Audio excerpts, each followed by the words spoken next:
This is Beyond the Bell Tower, where an elite group of North Carolina State University students give us a behind-the-scenes look at their steps to success and show us how they attain even their lofty goals. These students, who are in the top 10% of the country, are active in student support services at NC State, a nationally recognized program designed to provide support for low-income, first-generation college students. Nationally, this population has an 11% graduation rate within 6 years. The Student Support Services students surpass that rate each year and go on to become doctors, dentists, accountants, and engineers. They work at Google, Apple, and the NCAA. They have earned Ph.D.s in Ivy League colleges. These students go well beyond the bell tower to reach this level of success.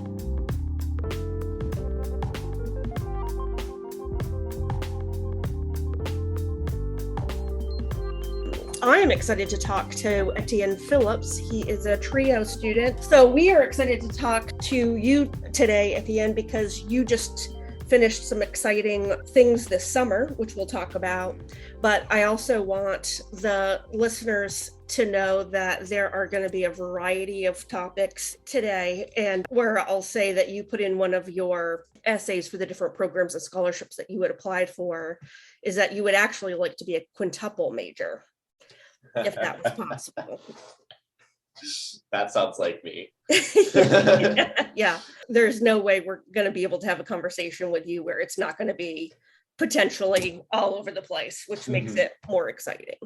So, yeah, do you want to introduce yourself? Is there anything important you want people to know about you as we go into this? Sure. Well, it's hard for me to say necessarily what I think is important because the things that first come to mind are not necessarily what everyone else is interested in. My name is Etienne Phillips. I'm a student at North Carolina State University. I transferred here as a sophomore in the 2021-2022 school year. I'm now a rising junior going into my third year.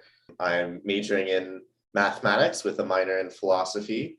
Yeah, I think probably the most important fact about me is that I love math, and there's no way anyone can talk to me for more than 5 minutes without me talking about how much I love math. You're going to get a blank stare. I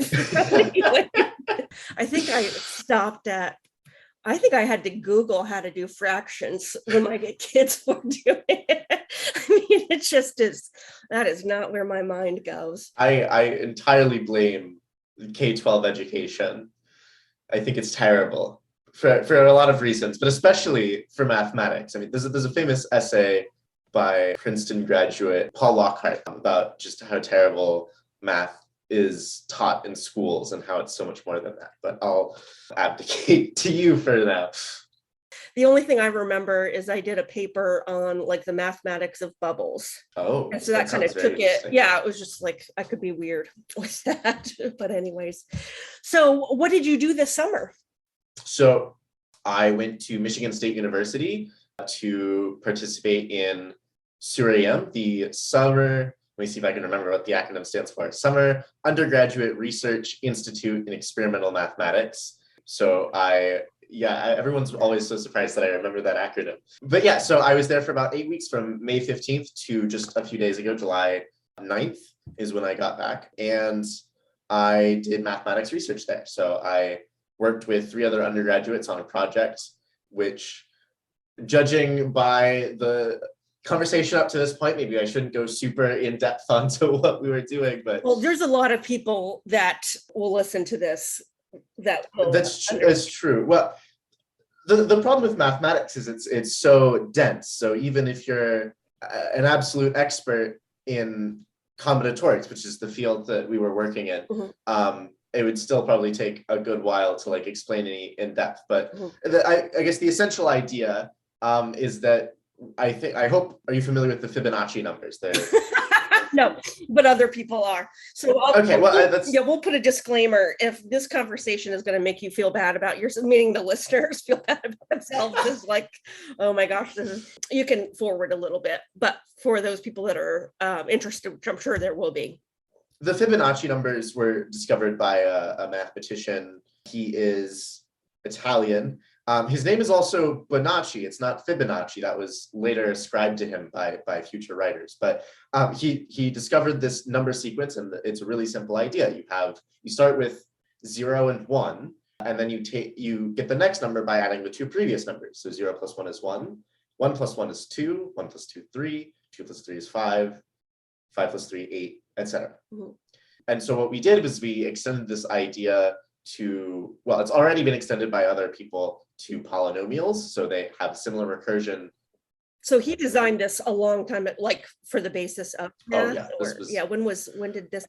This would have been the 1300s, I think. I did some more research into the history of it during this program at some point. And I was actually really surprised to learn how old it was, because generally with mathematics, it's either like really old, like ancient Greek, like 500, 1000 BC or something like that, or it's within the last 400 years or so. I mean, most of what we learn in like calculus, for example, was first in the form that we know it by Newton and Leibniz, which were mathematicians, among many other things, in the late 1600s, early 1700s. So modern mathematics is built off that, or comes from that. So 1300s is a long time ago, but there's a lot of really interesting facts about the Fibonacci numbers. If you've ever heard of the golden ratio or the golden spiral, in fact, on NC State campus in Sass Hall, it's on the ground. There's a golden spiral that goes like through the building and comes out in front of the building.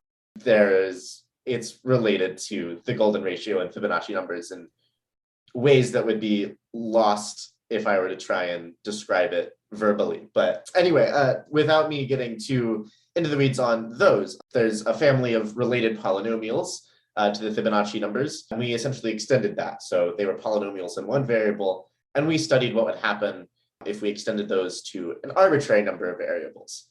So I was working a lot with multivariate polynomials, and we discovered some interesting identities and some explicit formulas and connections to other parts of combinatorics and stuff like that. It was very exciting. We were pretty much on our own during those 8 weeks. Not that we didn't receive any help or guidance or anything, but the program was really focused on allowing us to like explore topics on our own and come up with our own research questions. And I found that to be just really fun and exciting. I woke up every morning and I was super excited to get breakfast so I could go to the office and start writing things on a whiteboard and trying ideas and whatnot. Yeah, because how is that? Most people think of research as like surveys or, doing it in a lab. So how is math research done? Like, what does that look like? It's an amazing question, and one that even I, at this point, after having done it, we wrote a paper and we're going to be presenting at conferences. So we did research, I can guarantee that, but it's really hard for me to even really describe what was going on.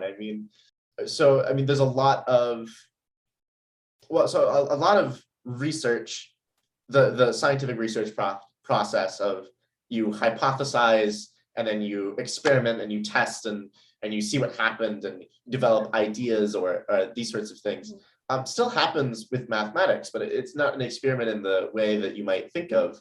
But a lot of times they're computational experiments. And sometimes that means on a computer. We did a lot of work in Mathematica where we wanted to like program some pattern, and then I did a lot of like programming in some formula or whatever, and then letting it run for like 100 iterations, and then looking at a long list and seeing, okay, what's going on here? Is there like some pattern here? Playing around with numbers, seeing if I can manipulate things and to get it into new forms, or seeing what's going on there.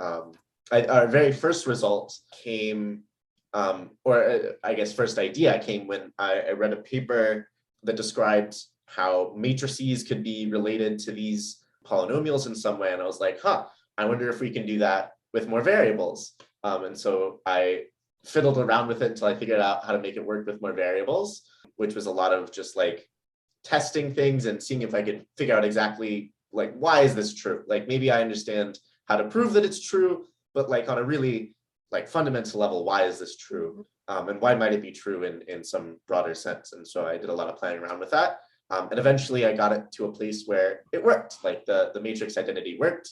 And then I did a little bit more, calculating and realized, okay, well, this can actually tell me something. So I can calculate things on one side and get some sort of identity. Did it look similar to Good Will Hunting? Have you seen that movie? I have seen that movie. It's been a while.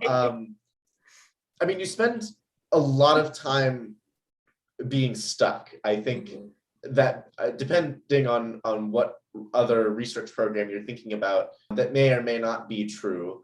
You may have like a general idea of like what you want to, where you're going, right? I mean, maybe like if in psychology, for example, like you have some idea you want to test, some hypothesis. And so you design an experiment and you talk to people, you do surveys, you analyze data, or whatever, you go and do the thing. Very often when we have a question, well, I have no idea where to start or if it's true or what's going on. So there isn't just like you do an experiment and see what happens. I mean, experimentation can definitely get you conjectures, but conjectures aren't theorems. What you want to have a result is you want to prove something is true. So you'll want to, you'll want to convince yourself that things are true through experimentation. But ultimately, like, it's going to be a lot of playing around. It's going to be a lot of being stuck and having no idea what you're doing, reading other people's work, getting ideas, trying to just, what I like to do, I like to try lots of different things and see what patterns I can find and see why those patterns might be there. And if I can understand one pattern, maybe I can understand another pattern. And maybe that helps me understand the question better. Right. I don't know how helpful of an answer that was. I feel like I kind of just rambled there a lot. No, that's good. Yeah, because that's what I think is interesting is that there's sometimes such a focus on like what is research, and especially for undergraduate students. Like we have the first and second year students when we say, oh, you need to do undergraduate research. So as a first or second year student, you just typically go to like, well, what do I know about research? Because you probably don't have exposure to that in K through 12. In college, it's the first thing. And so you just think of like, say with like in TV and media. So it's like, oh, well, a researcher is somebody who's in a lab, or I come to campus and I have to do all these surveys, like for Psych 200, or whatnot. And so I don't think a lot of times people think of like, oh, what does research look like for math? What does research look like? Or even what are the options for that? Yeah, I think generally it's probably a little under theoretical developments are probably a little undervalued or not thought of as much before you get to doing real research. I mean, obviously mathematics, it's all theoretical, at least the kind of mathematics I'm doing. Of course, there's applied mathematics and such, but. So what did you find in your paper? What was your paper about? Like what was accepted for at conferences? And kind of like, why do you think it was accepted? Well, that's a great question. I don't think anything, if I'm being honest, I don't think anything in the paper is really incredible or, mind-blowing or anything. I mean, all of our results are relatively speaking straightforward. I think it was probably pretty impressive that we were able to get so much as undergraduates. I think that's one of the things with mathematics as well that's generally been stressed to me a lot, is that undergraduates can't really do research at like a proper level. I mean, like in other disciplines, you might be able to like work in a lab with, postdocs and professors or whatever.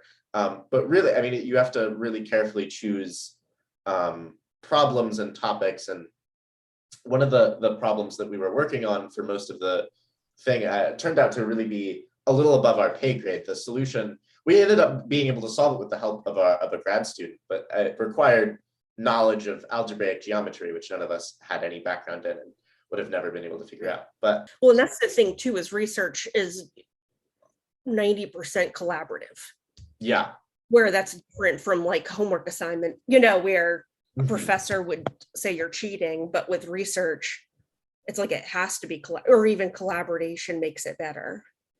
Yeah. No, I mean, there's no correct answer like preordained. You're not doing homework exercises. I mean, you might be convinced that something is true, but if you're doing real research, nobody in the world has any clue if it's true or why it might be true.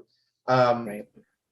And there's not generally like a straightforward path. I mean, I think that's something that you might get a false impression of, especially in undergraduate mathematics, or even just reading math papers, when you see them, lay out, okay, well, why is this true? Because X implies Y, implies Z, implies W, whatever, right? And you're like, oh, okay. But how would I ever figure that out? Like, I could never. Well, but that's not how research works. Nobody sits down with a piece of paper and goes, oh, okay, well, X implies Y implies W, and therefore the thing is true. It's more like, well, you got to think about a whole lot of different things. I mean, maybe you come up with, I came up with probably half a dozen or a dozen different properties or identities that didn't end up being relevant to anything, and we didn't put in the papers. They were either were not useful or not helpful, or they didn't serve improving anything else. But they're just things that I found coming up with and playing around with numbers. Just, maybe they are helpful. Maybe this identity actually provides a contradiction if we assume this other thing or whatever. I don't know. So it's not at all straightforward. And in that sense, it's kind of, at least with mathematics, I think it's both impossible for undergraduates to do real research, because it is such a dense field and you need so much knowledge and information. But on the other hand, anyone can do research, because all you need is like a pencil and paper and to think about something that nobody else has thought about before, which in mathematics is relatively easy. Anyone can invent things pretty easily. I mean, except me. Well, I mean, if you're playing around with things for a little while, I mean, you'll if you let your mind, wander, you don't feel like you're expected to be doing X, Y, and Z. I mean, you just think about things. I mean, yeah, because that's what they say. I forgot what it was, but it was one of those competitions like Science Olympiad or whatnot. It was at a national level, and they gave these students, which were high school students, these problems, and they actually found workable solutions because they came at it from a totally different perspective, where it's almost like if you it's hard when, well, I don't know, it may be a challenge. So if you're the expert, like literally in the world, and you have all of this like knowledge, sometimes it's hard to like acknowledge like what you don't know. So that's like one of those things, is like, I know what I don't know, or I'm aware like that I don't know everything. And so I think that's why they had that competition. It's like, let's see it where the person isn't restricted by what they already know, or restricted by past failures, or past. You have to be really resistant to failure as a researcher. I think probably in every discipline, but I think especially in mathematics, where there is no, like, you're not going to do a survey or an experiment and publish a paper about it. You've either invented something new, found a new result, or you haven't. And that can be extremely hard. It might turn out that the problem you're working on is actually unprovable, or the tools don't exist to solve it. I like to think about Fermat's last theorem, which was, are you familiar with the Pythagorean theorem? A squared plus b squared equals c squared? Yeah. Well, that has plenty of solutions, right? We know, like 3, 4, and 5. But it turns out if instead of squared we had cubes, or to the 4th power, to the 5th power, whatever, there are no solutions. And this was something that Fermat scribbled in his journal a couple hundred years ago. And he was like, this is true, and I have a marvelous proof for it. And then he died and never wrote down the proof. And so people were, for I think about 2 centuries, trying to see, well, wait, hold on, is this true? Is this really true? And why is it true? And finally, it was proved by Andrew Wiles in the 90s. He's a very famous Oxford mathematician. But the part about the story that's very interesting to me is that the way that Andrew Wiles proved it was so far and beyond. I mean, he drew connections between these certain kinds of curves called elliptic curves and these other objects in a whole different part of mathematics called modular forms, and all these crazy things that didn't even exist in Fermat's time. So anyone trying to solve the question in like, the year 1800. I mean, Fermat probably did not have a correct proof, first of all. But anyone trying to solve the question in circa like 1800 is going to be, or 1850 or whatever, whenever it was, is going to be woefully lost. So you're going to spend a lot of time, no matter what question you're working on, being wrong and stuck and incorrect. And you need to be okay with that. And you need to be okay with not finding the answers you want to find. How do you think that's benefited you throughout your, like, in other parts of your life? I mean, because that's one of those like major soft skills, of how can you handle like failure? So do you think that has impacted like you positively? Yeah, I think honestly, it might have impacted more in the opposite direction, that life has sort of prepared me for failure. But I mean, I'm not gonna act like, being incorrect or being stuck. I mean, I spent probably about 3 weeks, which is nothing on the scale. I mean, some PhD students or researchers spend years stuck on a single problem. So I wouldn't act like 3 weeks is that bad. But I spent 3 weeks thinking about one problem and being stuck, and it did not feel good. That would be a total lie to say, oh, that was still exciting. Yeah. It felt, not great. I mean, it was definitely still exciting to be doing the work and everything, but it doesn't mean that you should find another line of work. No. I'm absolutely ready to stick it through whatever it takes. I mean, I'm not really daunted at all by long periods of being stuck. I can't really exactly quite piece together exactly why that is. I don't feel like I've faced a whole lot of failure in my life. I don't think I've faced a lot of success. I think most of my life I've spent not trying in the first place, which I think has been very unfortunate. And I think in that sense, I'm happy to even be able to give it a shot, or I'm satisfied being able to give it a shot, to be able to think about the problems. And oftentimes, I mean, the things you find to be true aren't what you set out to discover. I mean, we initially, one of the central results of our paper is an explicit formula that's a summation over with specific coefficients and powers, and you can explicitly define the nth polynomial in whatever sequence. So I don't have to do it recursively. It's really convenient. But I didn't set out trying to like find an explicit formula like that. Nobody in my group did. But I started plugging things into Mathematica, and I got a number sequence, and then I plugged that number sequence into a database of number sequences, and it told me it was related to this thing. And I was like, I wonder why that's true. And it turned out investigating the relationship between those two things gave us an explicit form. So did you see the movie Hidden Figures, or are knowledgeable of that event? I think so. Yeah, it was a team of female African-American mathematicians, and they played a role with NASA and impacting, in putting forth, furthering the US space program. Yes, I do believe. Yeah. I've heard about that. And I wonder if it's like, because like, I would think that that's not necessarily their work is theoretical. It is like, we have to solve this problem. I mean, is that true probably from if you're not even knowledgeable of like, say that story, but if, what's the difference between like working at NASA and then like being a faculty member, like a full-time researcher? Yeah, well, I mean, this is far above my immediate pay grade as an undergraduate student, but I can give the best answer I can, which is, and I've actually listened to and talked to very recently some people who are both PhD students and also graduated PhD students who went to work in industry with mathematics.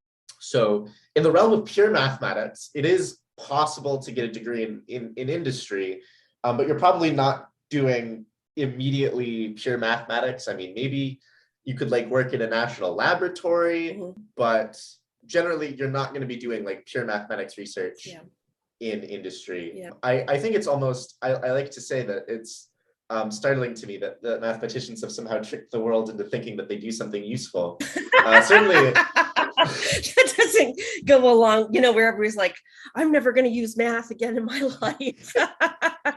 Well, I mean, I think the mathematics you learn maybe in Calc 1 through 3, Yeah. or differential equations. I mean, that'll be useful if you go into a science, probably. I couldn't speak personally to that, but I'm assured by scientists that they use math in their day-to-day career, and I believe them. Yeah.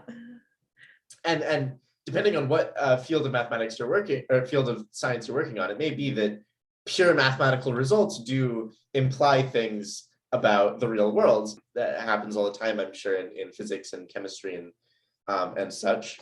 And applied mathematicians are certainly working in things that apply immediately to the real world.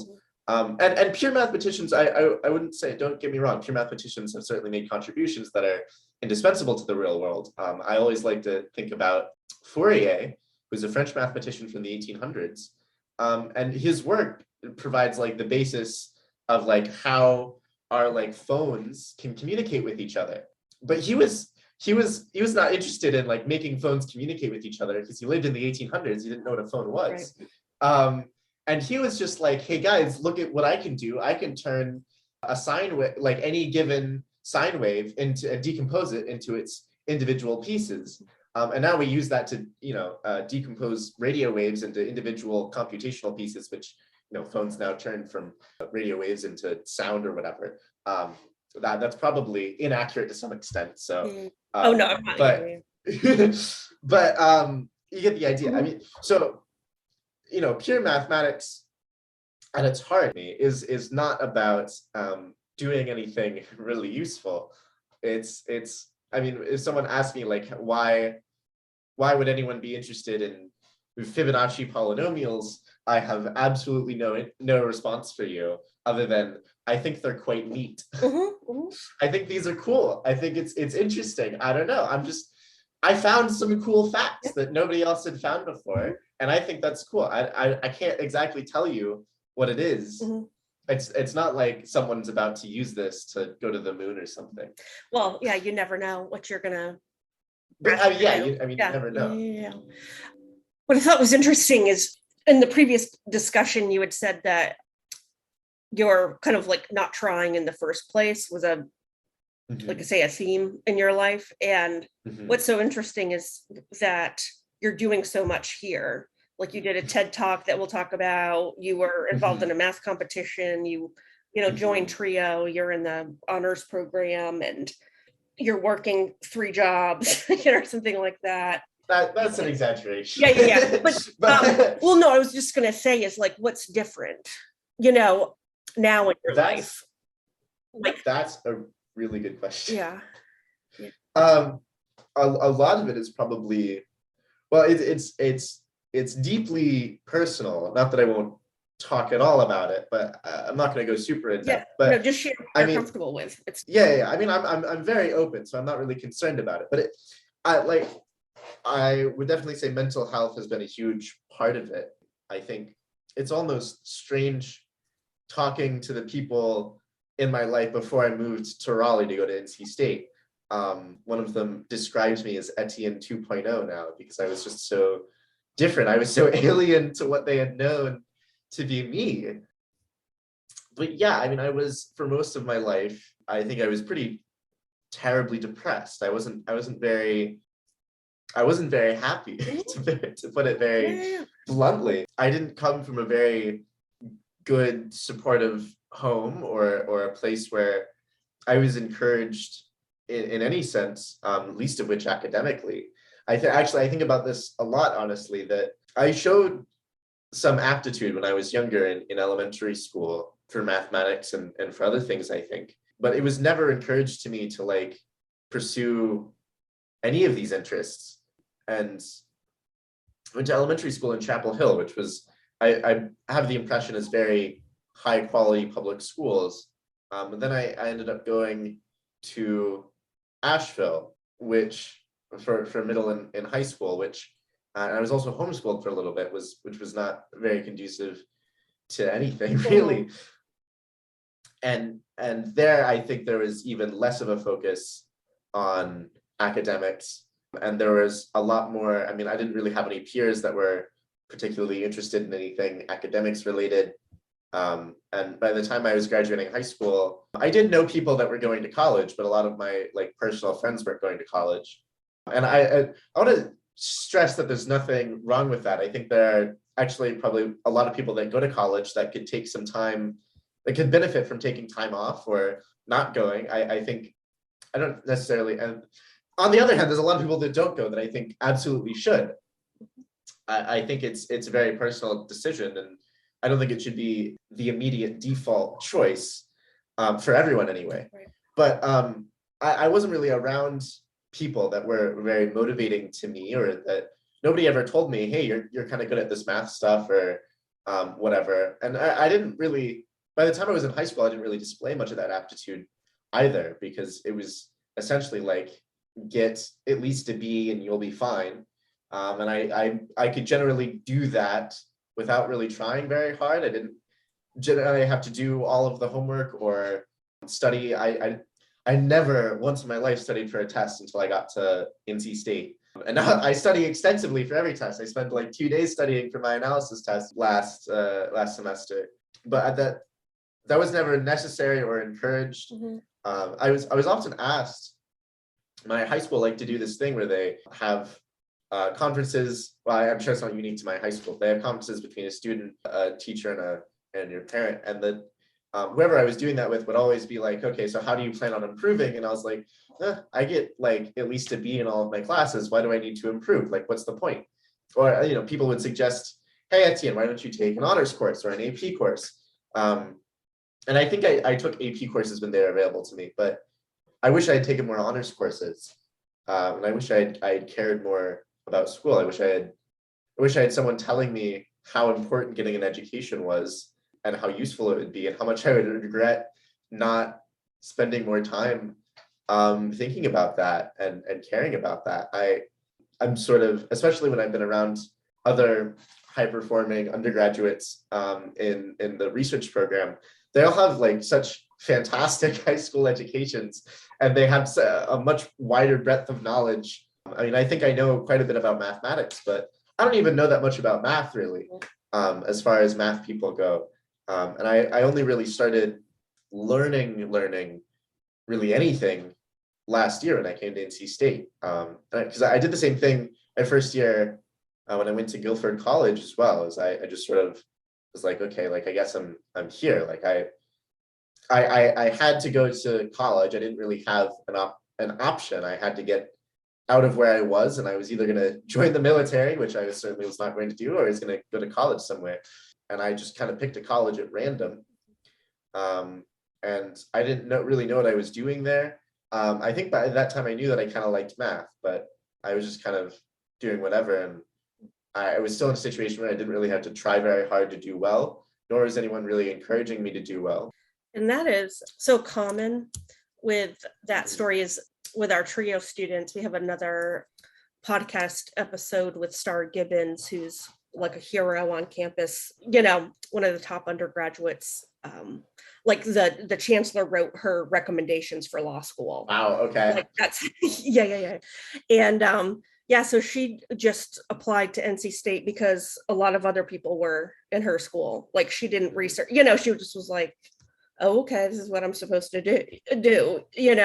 And so I think that that's one of those things why trio exists, is sometimes it's one where like there's one of like not taking advantage of what's offered to you, and some of that's not even by choice. It's like, do you have to work, do you have to or even say with managing mental health and physical health and whatnot, or you're coming from a community and a school that just doesn't even have those opportunities. Like when you're thinking of like a rural area in North Carolina, even, where it's like half an hour to a library, where there's not a college in your county, or even industry to get, internships or whatnot. Just having people that also have aspirations, I think, is huge. I mean, and again, I don't think this is necessarily like wrong or bad to not have aspirations for life, but if everyone around you is just doing whatever, right? I mean, they're not, really pursuing, high goals. It's like, it was never once in my life even like a brief thought that I might like actually be good at something or have this like extreme passion for mathematics that I apparently do. Now very cautiously hoping to go to a top 20 graduate school. I was just recently putting together my graduate school lists for the McNair program stuff over the summer, and I am realizing that I should probably add more schools that are lower down on the list. But my point is that I have very high aspirations now. But just, I don't know, 2 years ago, if you asked me, would you want to go to like, I don't know, a top school, I'd be like, what? That's not even a question. Like, I can't, I'm not some super genius. There's no way. Yeah, I think that's with college, what happens with so many students, it's like, oh, I found my people. Like, where sometimes it's, where you feel out of place, like say, and then you get to, which universities are amazing.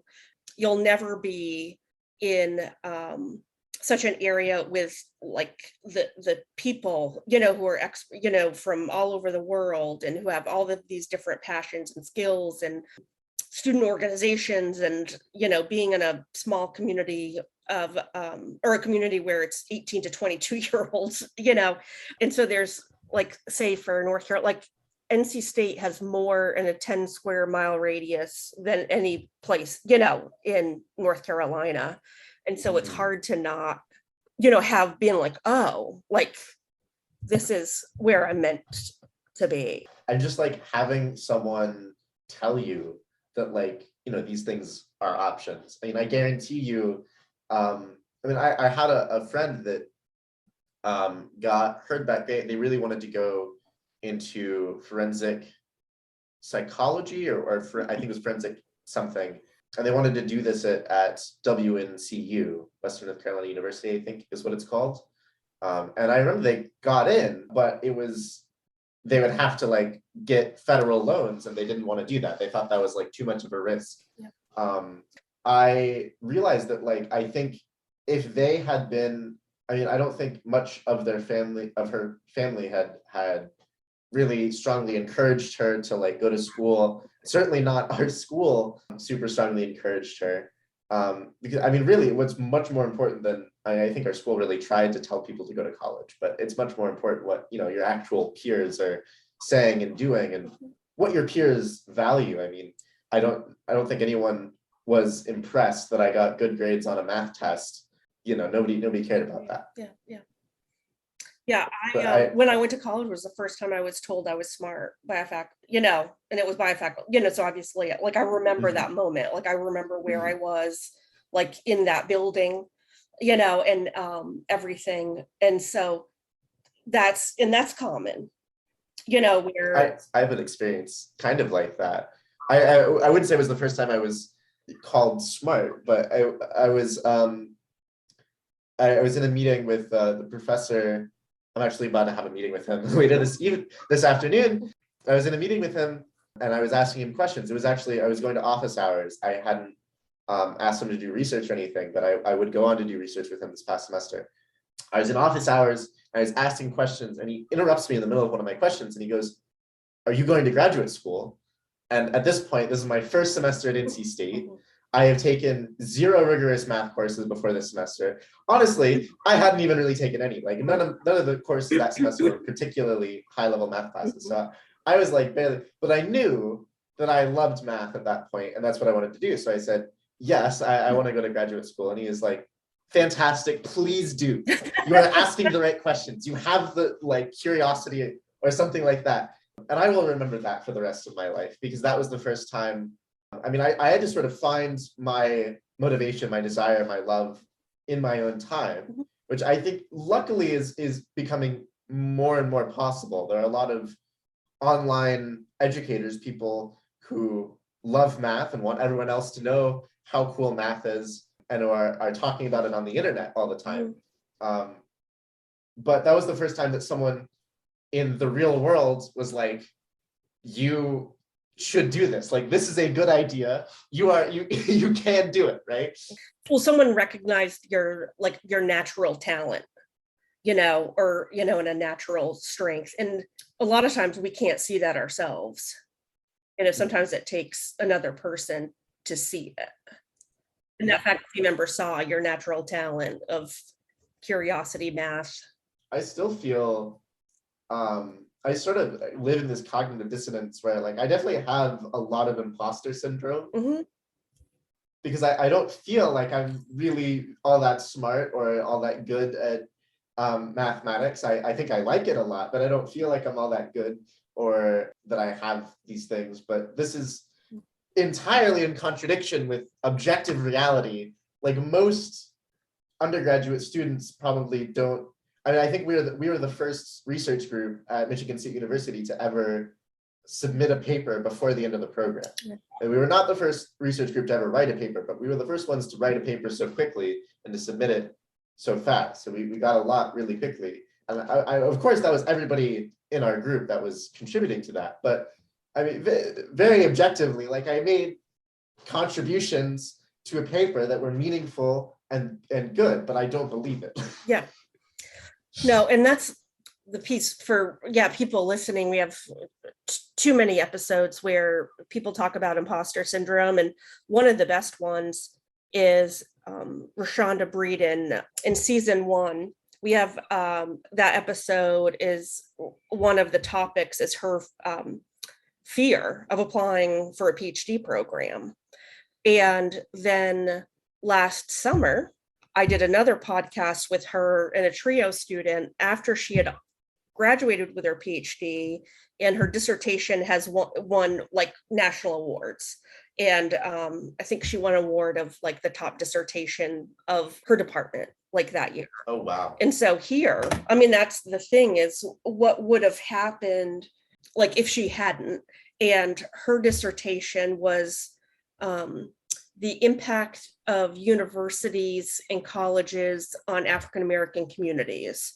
So like when that universe, and what's their impact on that surrounding African-American community. It's like how powerful, is that. And it's so great to, there's examples of people like overcoming that fear. There's another episode with Kalisha Clark in this, maybe first or second, and a faculty member called her and asked her to come to his graduate program.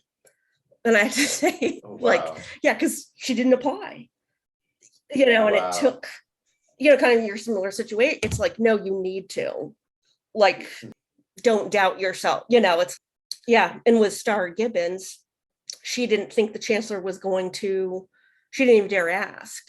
And he said yes within like 0.3 seconds. It was like not even a consideration, so it's, but how did you apply for the undergraduate summer research program? I mean, because the national, RUs are like a big deal. Like you could have applied for kind of like a lower ranking summer research.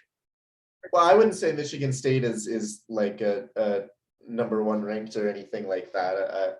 But in fact, I feel like I've learned a lot more about the rankings of research programs. Mm-hmm. And I did apply to a good number. But I think the thing that I wanted to finish the last thought, which is connected to this, is also just that like, there's a part of me that feels that way, but I also really, really want to be able to have an academic career in mathematics. Like I want it so bad. I cannot put into words how much it means to me to be able to do that. And like, I mean, we had a presentation that I listened to when I was at the SURE-AM program. It was about someone who had a PhD in mathematics and went to work in industry. And he talked about he had a slide in his presentation called The Dark Side of Academia, which is essentially a big, long list of all of the ways that your career can fail. And it's a pretty long list. I mean, you got to get into graduate school. You got to get a postdoc, mm-hmm. which already those are 2 pretty high bars. The getting into a graduate school, maybe not the highest bar. If you're like a good student, you can probably find one. But if you want to get a postdoc, you have to go to a good graduate school. And ideally, you want a famous advisor so that you can get attention, because every single postdoc opening has hundreds and hundreds and hundreds of people applying, because you can just click a button. You make one application, you click a button, you apply to 200 postdocs. So on the one hand, it's really easy to apply to 200 postdocs. On the other hand, everyone applies to 200 postdocs. So you got to stand out somehow. So you got to do good work in graduate school. You got to have a good advisor. And even if you get a postdoc, okay, now you need to get an assistantship at a university somewhere. And even if you get the assistantship, you've got 6 years to get, good academic progress, to publish 3 papers a year that are satisfactory to be reviewed so you can get tenure. And if you get denied tenure, well, that sucks. Your career might be over. Or at the very least, you're going to a very low ranked school. You're not going to have a lot of opportunities. So there's a lot of places where things can go wrong. But my response, and people ask me afterwards, like, how do you feel? Because I think out of everyone, I think there's 2 people that were like very obviously going to math graduate school. Maybe more honestly, it was like 4. But I think I was like one of the people that had talked about it a lot. And so people asked me, it was like, okay, like, what did you think about that? And I was like, I'm going to become a math professor. I'm going to die trying. And I really mean that. Like, I'm going to do it. So understand that even though like I have, whatever apprehensions about my ability that I do, I want this bad enough, and I'm going to do my damnedest to achieve it. So I applied to 9 different REUs.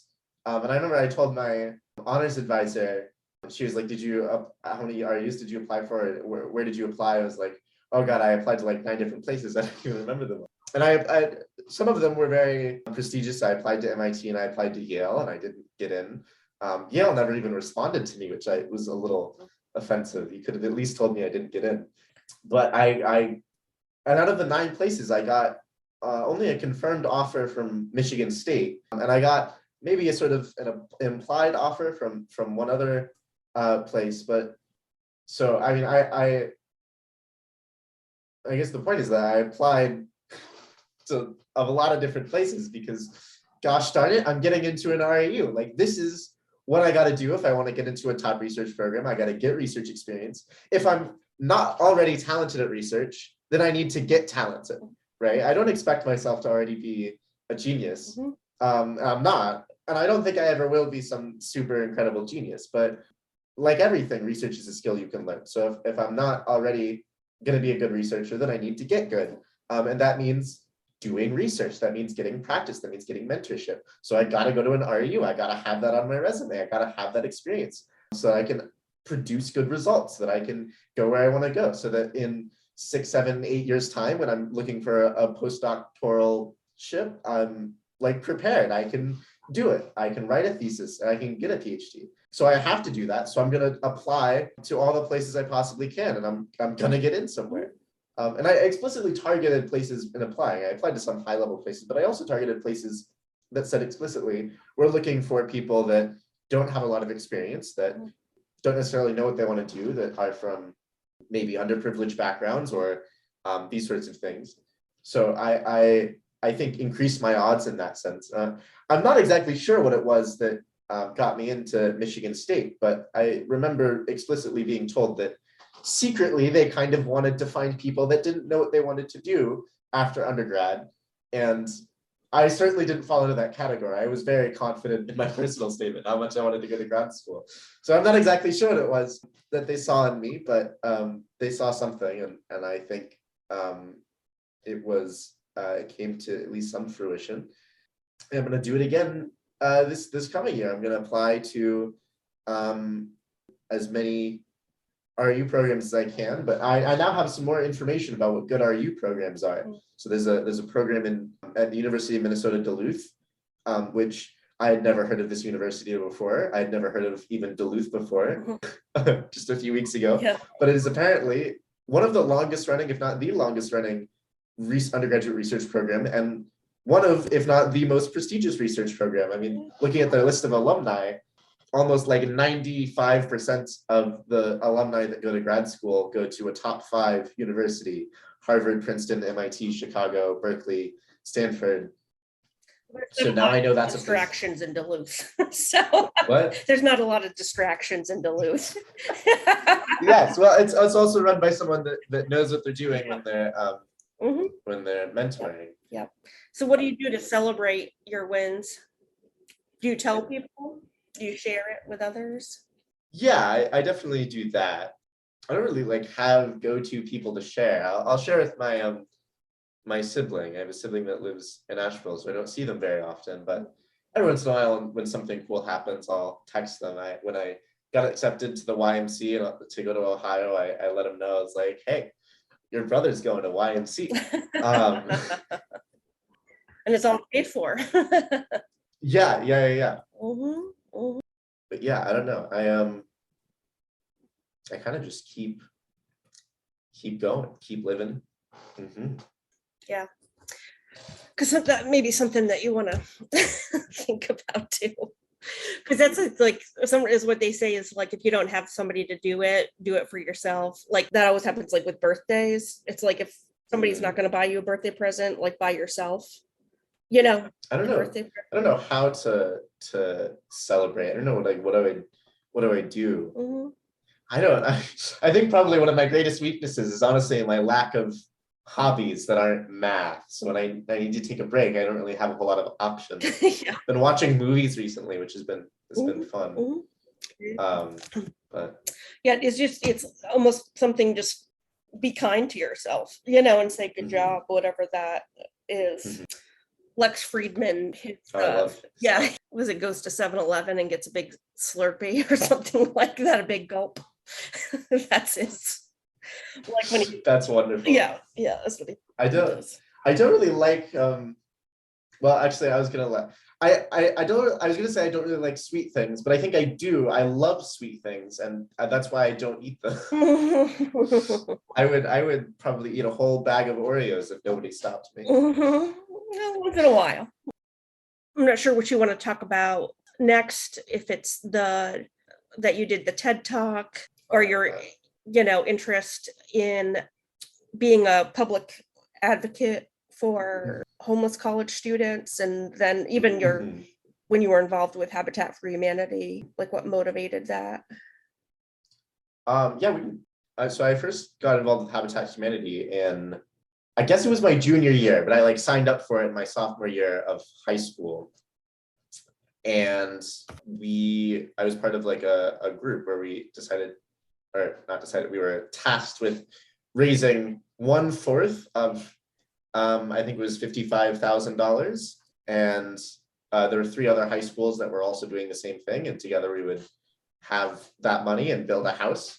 And we were building a house for someone very in particular. It was a human being that we met and talked to, it was very nice to sort of, when you're doing fundraising for 2 years, you don't necessarily, it sort of just becomes like numbers, right?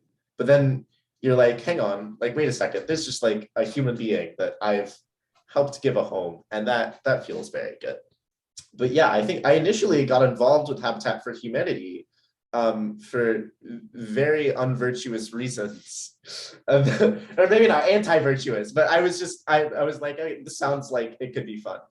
Was essentially, it was something to do, and it became well, it was fun and it was interesting to do. I very much enjoyed working with everyone and putting things together and organizing things and talking to people and communicating, and of course having it all actually mean something and be doing something was all the more motivation. But if I'm honest, that was definitely not the premier motivation, at least at first. Yeah. And at the time, I had absolutely no idea that it would ever be immediately relevant. The problem of housing insecurity would ever be relevant to me. I didn't really ever think about that. And then it became very personal to me as when COVID-19 first occurred in March of 2020, and Guilford College said, okay, we're going to extend spring break by a week.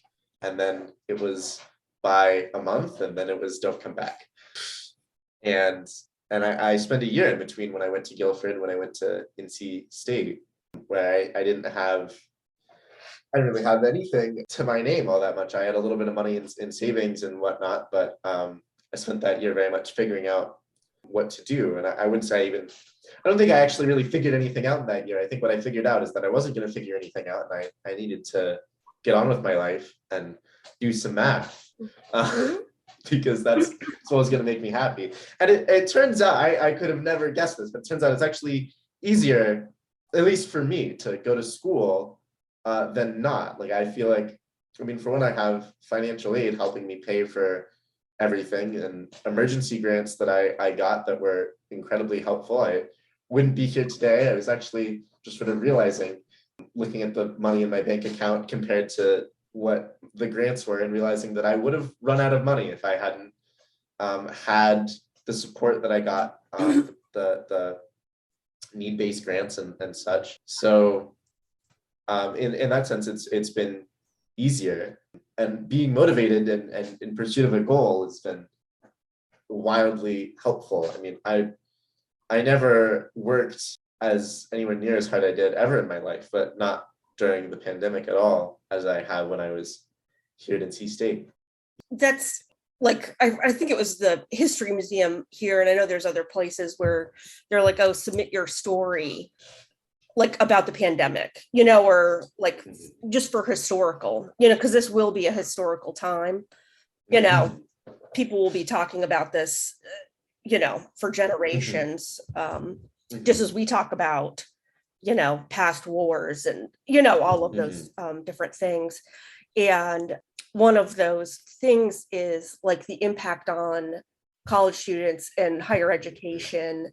And so like housing insecurity and homelessness was obviously became a big deal, like where they put the rent moratorium on, for the entire country and whatnot. But there's, and then with the research that was done at NC State that found 15% of the students had experienced housing insecurity during the pandemic is, so you have impacting your safety, health, like physical health, mental health, like if you don't have a stable and supportive home life, that even contributes to your education. So then that's the other impact is, are you able to do what you want to do, and be successful and whatnot?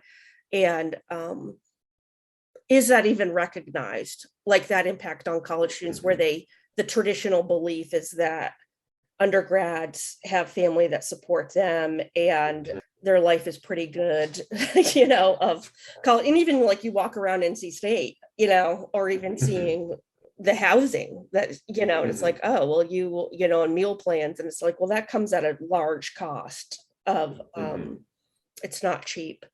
And so for you two to speak publicly now about why there should be programs for college students regarding homelessness, like how it can happen. There was a recent article, I just read the title because I couldn't even handle it. It was just so like triggered me.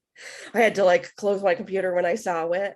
And the title was like, why do people choose to be homeless? Oh God. And it's yeah.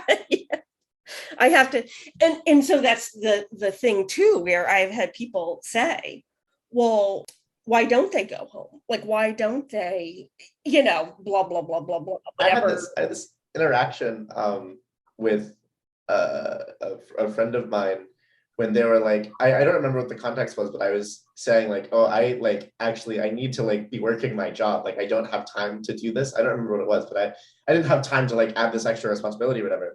And they were like, oh, well, why don't you ask your parents for help? And I was just like, darn, why didn't I think of that? Yeah. Yeah. Thanks, Captain Obvious. But I don't think we really, as a society, generally think about what people. Well, I think honestly, like the biggest and even larger problem is the people. I think a lot of the people who experience housing insecurity in college probably they represent a minority of the students, or of the theoretical students that don't get to be students because they do experience housing insecurity. I think I phrased that the way I wanted to. I guess what I'm saying is that there's a lot of people that don't have the opportunity, or don't think they have the opportunity, or are too busy working, or are surrounded by other people who don't have the ambition, or where nobody motivates them or tells them to aim higher, and they believe that they are stuck in wherever they are or living however they do. And I think the conversation that sort of, I mean, we're just starting to get to a point where we're with the host program, which I've been lucky enough to help be a voice for, with helping people get housing. But I think it even needs to go further than that, and helping. Well, I guess I'll summarize my thoughts, and that I think there needs to be a radical change at a lot of levels to help motivate all sorts of people, not just the people that are already students, or tell people, get the word out. I mean, like I was saying earlier, like it's actually easier, at least in some ways, for me to go to school than for me to not go to school. And I could have never guessed that would be true. I mean, I was embarking on what I thought was very much a Hail Mary, moving down to a new place where I didn't know anyone, to get a job at the last second so that I could pay for rent, so that I could go to university that I had never attended before, and all these things, like, and it worked out. But that's only because there is so much support, and I didn't even know that existed. So that, I feel like that needs to be more clear, that like these things are possible. I truly believe anyone who's motivated can succeed in these ways, but we need to spend a lot more time trying to convince people that that's possible. Like, there's a lot of titles that happen in stories during the pandemic where they refer to college student homelessness as like a hidden epidemic. And my view is that it's not hidden. It's overlooked, or people turn an eye, that they don't want to ask the question, so it's like, oh, what are we? It's also very unobvious, I think, exactly what's going on. I mean, like, you see people in your everyday classes, you don't know. Yeah, and I say that in that people aren't talking about or even asking. Mm-hmm. And so that's the piece why it's such a big deal that you and students in the past have spoken up, because I'm sure nobody's contacted you to say, or even, received emails saying, we want to hear from students who've experienced housing insecurity, or like you were saying, of the knowledge of resources, is like when you're accepted to college and you get all this information, or even at orientation saying, for those of you who may be housing insecure, these are the resources, or for those of you who do not have parental, support, here are things. Usually it's all about rah, you got in, so obviously you're going to make it happen. And so that's the piece where it's a sign of acknowledgement, where like we're going to make sure people know about the resources and options if you do experience housing insecure, or you are financially insecure. Like, you're one problem away from not being able to afford rent. Like, you're one, like, being sick for a week and can't work and not, Yeah. I mean, I was lucky enough to get, I also needed this research opportunity for a whole different reason, that being, it comes with a stipend. And my former job as a mathematics tutor would not have lasted through the summer, or I would have to find another place to do another company or other people. So that was very uncertain. And if I didn't get the stipend from the research, I would not be able to pay rent this year. Like, I would be like out of money. I like literally very immediately needed that money to just survive. And I'm going year by year right now. I mean, I've done the math and like looked at it, and I think I'll be fine for the 2022-23 school year. But if I don't get a research position next summer, which I think at this point I'm pretty confident I can find at least some position, but if I don't, that'll be a whole nother problem. Yeah, I mean, because that's one of the solutions to financial insecurity, is making available jobs that are pay a livable wage. So again, like, you didn't need an emergency grant. You needed a position that paid well, so you could pay your bills. So it's like no, you're capable of paying your own bills. Like you're not Mhm. dependent upon, Mhm. say these one-time grants or whatever. Mhm. Because with REUs, you are usually paid well. Yeah, I mean, I wouldn't say it's incredible pay or anything, but I mean, if you count the meals and the housing that they pay for, it's probably actually very good pay. But it is just like a real wage. I think I calculated and it was something like 12.50 an hour, 40 hours a week for 8 weeks. Oh, okay. Which I mean, being 40 hours, having any job that is just 40 hours of paid work a week is gonna pay more than anything else I've done before. Yeah, well, we have another episode with Joelle Fuchs in past seasons, and she had almost the exact same issue, is that her summer research was her only housing. And so once that research was over, she had no place to go. And that's the piece that we talk about is because her summer research was in public health at one of the top universities in the country, Johns Hopkins Oh, wow. University. And it's like, how much more could she have grown, like with her talents, or even contributed if she didn't have in her background of worrying, like, what am I going to do the day they kick me out, the day it ends. And that's the other piece of why it's important, for us to do something, is one, to get the most out of you all as students. Like, what are we missing because you are worrying, and putting on all this and have to make decisions that you don't want to make, of prioritizing rent over, say something. So, and a lot of students don't want to share their stories because of discrimination, or even people asking, well, why? And it's like, it doesn't matter.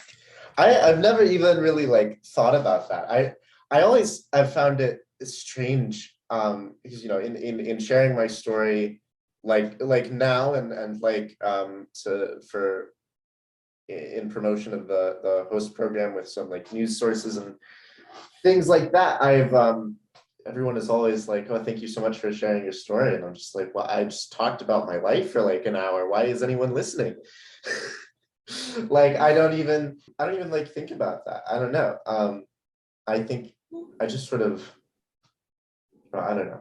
I haven't experienced it very, very personally. Not to say that it's not real or doesn't exist, but it's just like sort of not even. I guess I don't worry about it.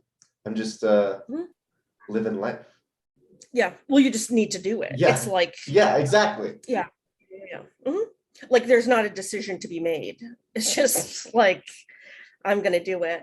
Yeah. I didn't realize I met the federal definition of homeless when I was in college until I started this job and saw the definition, because it just wasn't, it was just like, this is what you do. Right. Like, you find like, and I tell this story where I went to a university when I was an undergrad for this internship program my senior year. And I didn't have any place to go and I didn't have any money before financial aid. And so I stayed with like a friend's godfather's sister's cousin, and I didn't even question of like, I'm going into the stranger's home. And, why are they letting me? Because it was like, I can't make that. I don't have room to make that decision.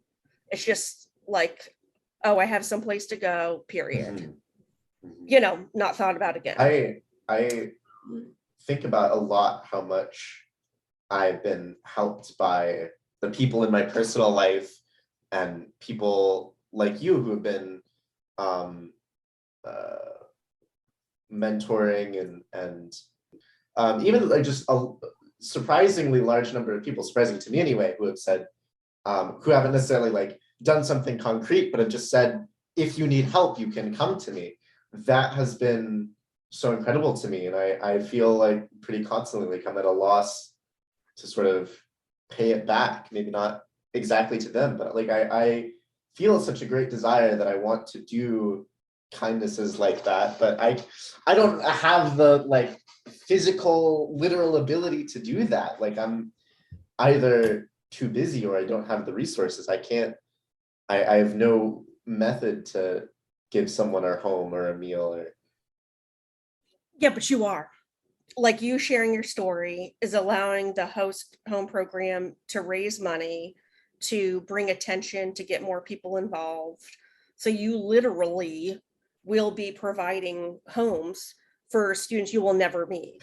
And when it's true, I mean, I'm not lying to you. I don't think you're lying to me, but I don't know. Well, I don't think that I will ever be satisfied that I'm doing enough ever in my life with anything. I mean, you can always do more, but. Well, thank you for doing this little bit. I mean, for whatever, however you'll categorize it. And I mean, that's the piece too of contributing, because we'll find you so that you can give, TRIO students internships and research and, be a mentor. So don't worry, we'll be reaching Wonderful. out. I really want to. I really want to get. I would love to help people like apply for things. I know that I'm going to be helping people do that in the fall for REUs because as the president of the Society of Undergraduate Mathematics, it's kind of my job to help people do that stuff. But I want to do that more because I feel like I'm at least decent at applying for things, and I feel like I want to help people like get that like push or whatever, because people don't necessarily think they can do it, but I think they can. It's intimidating, for sure. Well, we've been talking for a long time here at the end, and thank you so much for your time. I think it's been about almost an hour and a half. How do you want to end it? Is there one or two things that you want to end with that you want to make sure people get out of what you shared or can benefit from your experience, thoughts, perspectives? I do not feel so, what's the word? Maybe vain, maybe prideful that people would benefit from my wisdom as a 20-year-old college student. But I will share nonetheless. You've done a lot. You've been through a lot. So I have done a lot in sum total and been through a lot in total, but only in very narrow contexts. I don't think I have a wide breadth of understanding, which I think is much more important when it comes to wisdom. And I guess I would use that as a segue into find wise people to guide you. I think that's one of the things I think I'm most excited about graduate school is having wise, knowledgeable mentors. But I think the central theme of my life right now is doing it, if that is not too cliche. Like, I think people underestimate routinely what they are capable of, and like I'm not some like super genius. I did mediocre throughout all of K-12, and I'm only doing well now because I just care a whole awful lot about what I'm doing, and I really want to do it, and so I'm going to do it, and I am doing it. And I don't think anyone who is as motivated as I am can be stopped. Not that being motivated will get you anywhere, but it can get you pretty dang far. And I think people underestimate that. I think they think that, well, it's sort of a self-fulfilling prophecy. They don't think they can do it, and then they're unmotivated. But I mean, I really do believe that anyone who really wants to achieve things is able to achieve things. Yeah, sometimes we just need to get out of our own way, or even trust others, believe them, So even if you don't think, it's like, okay, this faculty member, it's like, listen to them and move forward with that. And and then you'll do the same when you're a faculty member. I cannot wait to be a part of students' journeys like that, and to provide. I mean, I think the most fulfilling thing in my life so far has not been, maybe this is selfish, but it hasn't been any of the activism that I've been a part of or the volunteering work that I've been a part of.